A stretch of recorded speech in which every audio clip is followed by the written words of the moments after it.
பகவான் சரணம் பகவதி சரணம் சரணம் சரணம் ஐயோ. நந்தி தேவர் சைவ சமயத்தில் முதல் குருவாகவும் சிவனின் வாகனமாகவும் கருதப்படுபவர் திருநந்தி தேவர் ஆவார். ஆலயங்களில் சிவலிங்கத்தின் முன் சிவலிங்கத்தை பார்த்து கொண்டிருப்பதாக நந்தி தேவரின் உருவம் அமைக்கப்பட்டிருக்கும். நந்தியின் நிறம் வெள்ளை, வெண்மை தூய்மையை குறிப்பதாகும். அறமாகிய தர்மத்தின் நிறமும் வெண்மையே. நந்தி என்ற சொல்லுக்கு எப்பொழுதும் ஆனந்த நிலையில் இருப்பவர் என்று பொருள். இளமையும் திட்பமும் வாய்ந்தவராக நந்தி தேவர் கருதப்படுகின்றார். நந்தி வாகனமான கதை.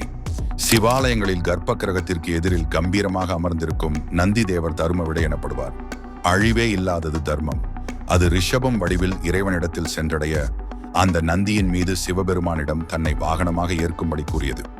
அவ்வேண்டுகோளுக்கு இணங்க சிவபெருமான் ஒவ்வொரு யுகத்திலும் 4, 3, 2, 1 என்ற பாதங்களால் நீ நடக்க வேண்டும். நானே உனக்கு உயிராயிருந்து உன்னை நடத்துவதால் நம்மை வணங்குவோர் செய்யும் பாவங்கள் கூட அறமாக மாறும் என்று வரமருளினார் சிவபெருமான்.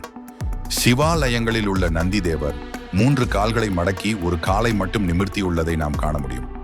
கலியுகத்தில் ஒரு காலால் நடக்க வேண்டும் என்ற சிவபெருமானின் ஆணைக்கேற்பவே அவ்வாறு உள்ளது. நந்தியின் குறுக்கே செல்லக்கூடாது ஏன்? சிவன் கோவில் வாசலில் கொடி மரத்தை அடுத்து நந்தி மண்டபம் காணப்படும். பிரதோஷ காலத்தில் இவருக்கே முக்கியத்துவம் தருவர். நந்தியின் குறுக்கே செல்லக்கூடாது எனவும் தடை விதிப்பர். இதற்கு காரணம் உண்டு. இது சிவனின் வாகனம். வாகனம் எதுவாயினும் அது ஜீவ ஆத்மாவை குறிக்கும். ஜீவாத்மா கருவறையில் உள்ள பரமாத்மாவை பார்த்த வண்ணம் உள்ளது. ஜீவாத்மாவின் குறிக்கோள் இறைவனை சென்றடைய வேண்டும் என்பதுதான். அந்த கோட்பாட்டை விளக்கும் பொருளாக நந்தி தேவர் சிவனை நோக்கி இருக்கிறார். ஆகவே பக்தர்கள் நந்தியின் குறுக்கே செல்க கூடாது என்றும் இது கடவுளை அடைய நினைப்பவர்களை தடுக்கும் செயலுக்கு ஒப்பாகும் என்று சொல்வார்கள். மேலும் நந்தீஸ்வரரை வணங்கி அவரது அனுமதி பெற்றே நாம் கோவிலுக்குள் நுழைய வேண்டும். நற்றுணையாவது அண்ணாமலையாரே போற்றி போற்றி. சிவாய நம சிவமே ஜெயம் சிவமே தவம் சிவமே என் வரமே. எங்கும் சிவநாமம் ஒலிக்கட்டும். இந்த வீடியோ பிடித்திருந்தால் லைக் பண்ணுங்க, ஷேர் பண்ணுங்க, கமெண்ட் பண்ணுங்க. பகவான் சரணம் சேனலை சப்ஸ்கிரைப் பண்ணுங்க.